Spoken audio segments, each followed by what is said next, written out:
और आप देख रहे हैं जोक शो। लोग कहते हैं प्यार करना सबसे मुश्किल है, पर मैं कहती हूँ मेरी तरह नाखून रखकर बर्तन धोना ज्यादा मुश्किल है।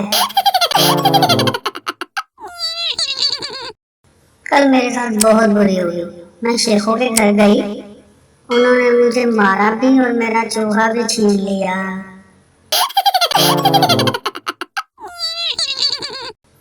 और हद होती है मजाक की। मैं मरासियों के घर गई, उन्होंने मेरे सामने प्लेट रखी, मैं बहुत खुश हुई। पर जब मैंने प्लेट में देखा तो माउस तो था, पर कंप्यूटर वाला।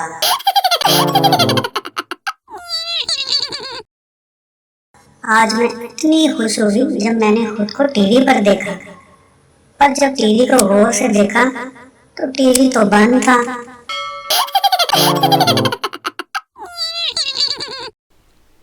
अगर आपको हमारी वीडियो पसंद आई है तो हमारे चैनल को सब्सक्राइब लाजमी करें और मज़ीद वीडियो देखने के लिए बेल पर लाजमी क्लिक करें ताकि हमारी वीडियो सबसे पहले पहुंच सके आप तक। Thanks for watching.